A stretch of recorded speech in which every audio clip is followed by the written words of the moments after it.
do I solve this part of the question? What will Master Galileo say? He doesn't know how to square root. Galileo, I am sorry. I am not worthy to be your pupil. I am a failure.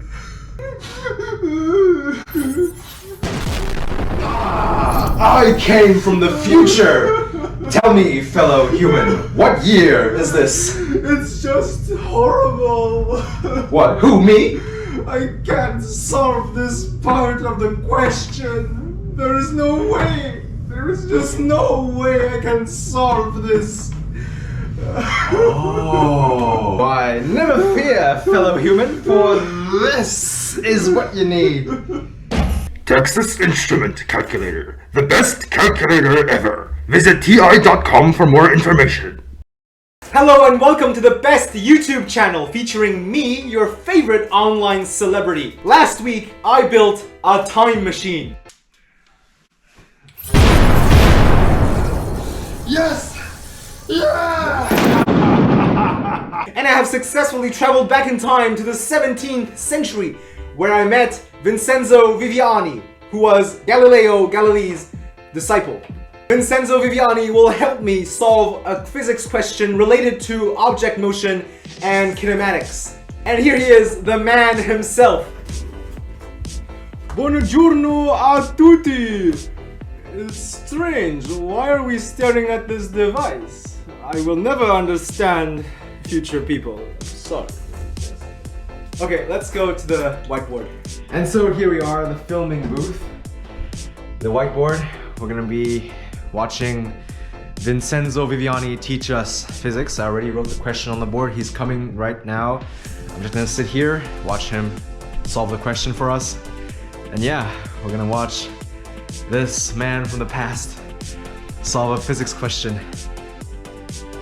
He's coming right now. Wow. Yeah, here we are. A lot of people in the future, they're so rich. Where do I stand? Stand over there, Here? Oh, okay. and you look up at the camera. And don't forget to introduce yourself. Yeah. So, hello everyone, my name is Vincenzo Viviani and I am from Italy. Today I am helping my good future friend to solve a physics question. And the question is, Jason stands on a cliff 24 meters above the ground and throws a ball upward at 16 meters per second. Determine the speed of the ball when it hits the ground below the cliff. Okay, so the first thing we have to do is to visualize the situation. Let's say this is the cliff. Jason stands on top of the cliff and throws the ball upwards at 16 meters per second. The cliff itself is 24 meters high from ground level. 16 meters per second, what does this mean? This is the initial velocity.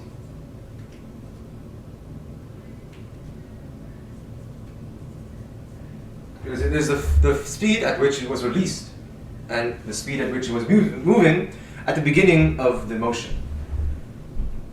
Now, we know that the ball will go up and it will come down at the end of the day at the bottom of the cliff. So what is the displacement?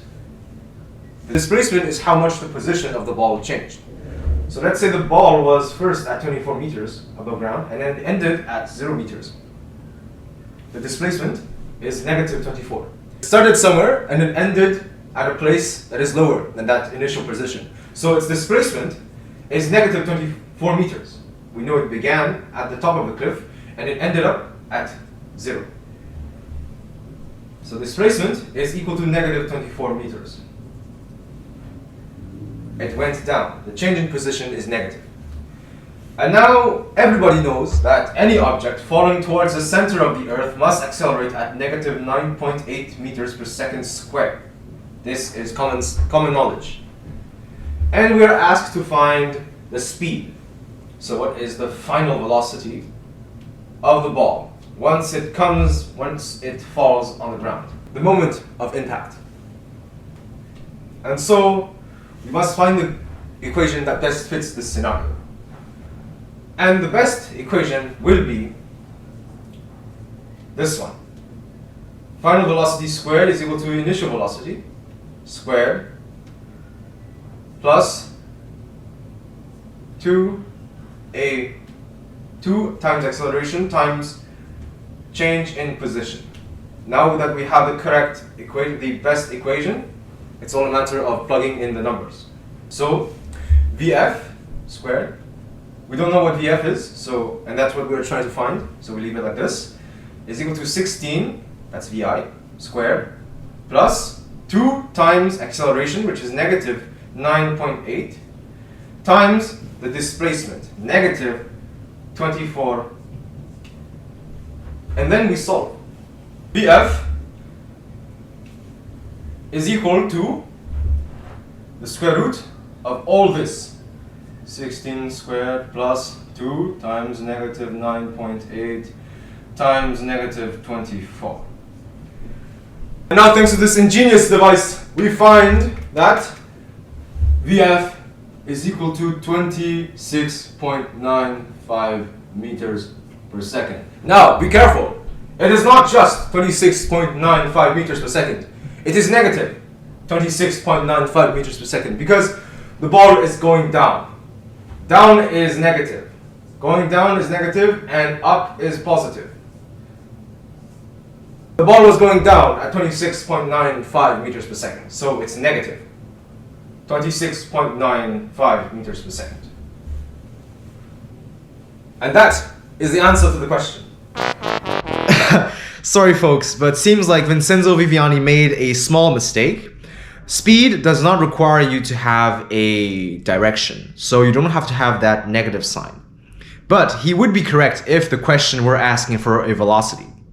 Velocities, accelerations, and displacements, they are vectors, so they require that direction. But speed, distance, and time, they are not vectors, so they don't require a direction.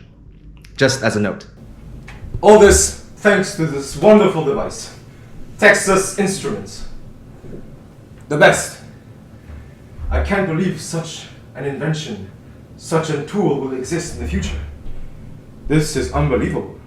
This is wonderful.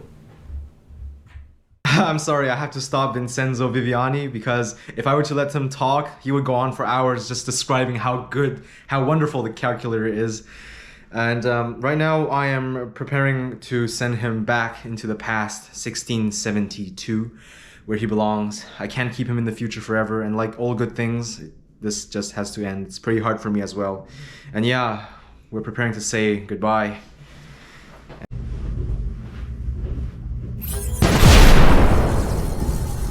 And I am back home.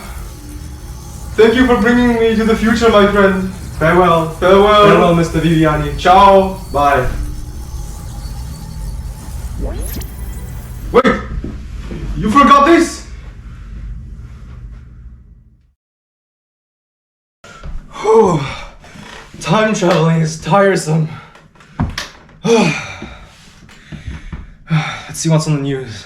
Probably just inflation. Recent inflation is not the only concern on people's minds these days. Archaeologists in Italy have found a calculator hidden deep within the personal documents of Vincenzo Viviano, who was Galileo Galilei's apprentice and disciple. We do not know what this means, but folks, this is exciting.